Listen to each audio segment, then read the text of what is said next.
My name is Elizabeth. My name is Ben Zoglio. I am Cecilia. RJ Nord. My name is Ryan Hirsch. Mark Provost. Rick Dirk, that's right, yeah. My name is Phil, I'm from Australia. My name is Shannon Thompson and we are in Hookset, New Hampshire. Occupy New Hampshire had a statewide General Assembly today, and this location was offered up by an Occupy member who works for the AFL-CIO. And since the occupation in Manchester was kicked out of the park by the police, we've splintered, and people have gone back to their hometowns and started up their own general assemblies. So this was trying to get everybody back together again so that we can plan for bigger and better things. Personally, I would like to see the Occupy movement end the wars. I think that that's something that libertarians and anarchists and socialists and progressives could all agree on, or I would hope that we can stop killing people and then worry about other issues. I have been working with Occupy Manchester for a while, and I am hoping to get the organization throughout the whole state and really within the whole country and hopefully the world all headed in the right direction. And I think the first step to do that is really communicating. I think that's the strength of Occupy, so you have to come out to do it. I guess a pet issue is allowing political parties, religious affiliations, economic backgrounds, anything like that, stop us from communicating with one another and seeing each other as really fellow human beings. What I would like Occupy to continue doing is creating an umbrella under which everybody can come and see each other and work towards making the world that we all want to live in. And we're in Hookset here. We're at the AFL Plumbers and Steam Fitters Hall on Londonderry Turnpike. What brought me out here today is the same reason I've been doing this for a couple months, involved in the Occupy movement. Is you know, the corporate domination of our political system and our economic system has led to a unprecedented economic and political crisis. The 1% have far too much power and influence over the laws of this country, and I think most of the time it works to the detriment of you know, working families and the 99%. Personally, I'd like to see some of the increase of jobs and a wage-led recovery. It's kind of like the same stuff I'd like to see in New Hampshire's same kind of thing I'd like to see nationwide. I think it's needed everywhere, and that's a jobs and wage-based recovery and economic recovery. In my house, I wanted to get even with the 1% and non-violent. So what I did, I wrote 1% in every letter, in every paper of this tissue paper here. All this has a 1%, 1%. So each time I go shit, I reduce them to this, a shit-ass wiper. What I've done is we've got a show in Portsmouth, New Hampshire. It is Occupy Radio Portsmouth, and we're looking to model ourselves after the encampments that have been going on around the country. So we're encouraging other community radio stations, nonprofit citizen radio stations, to also start their own Occupy radio shows. It's a 2-hour program. We broadcast live every Saturday night from 10 p.m. to midnight Eastern Standard Time. We stream on the web at wscafm.org. We give a calendar of what's going on in the Occupy movement. We do a recap of weekly events. So we're going to bring everybody up to speed. Give them the calendar of what's coming up if they want to get involved. So we play music. We try and keep it lively and moving forward. We are kind of at a gathering of different Occupy organizations to just kind of discuss what we would like to do, what we think we might be able to accomplish in the coming months, especially with primaries coming up, and we're just really working on our organization.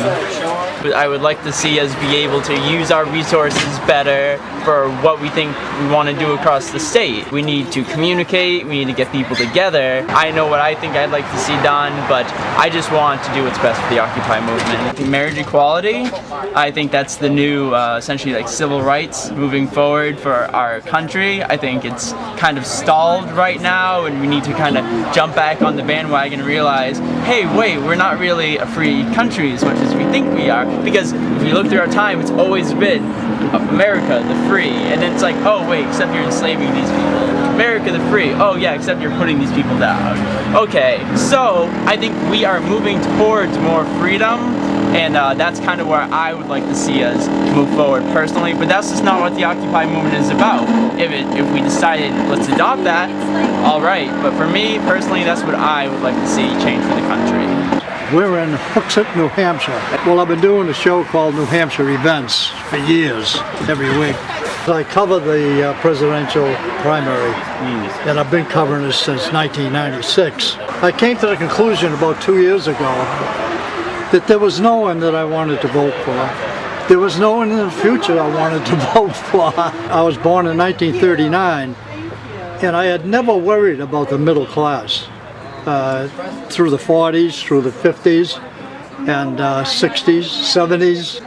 But about 2 years ago, when the Tea Party came into fruition, I began to really worry about it. And the middle class was just shrinking down rapidly, and very rapidly. And for the first time ever in my life, I began to worry about the middle class ending. I have nothing against the wealthy people, nothing against the poor people, but the middle class is what America is all about. I was really worried about it. When the Occupy movement arrived in New Hampshire, I went to the first meeting. They're not backing a candidate. That is a main issue with me. I like the democracy of it.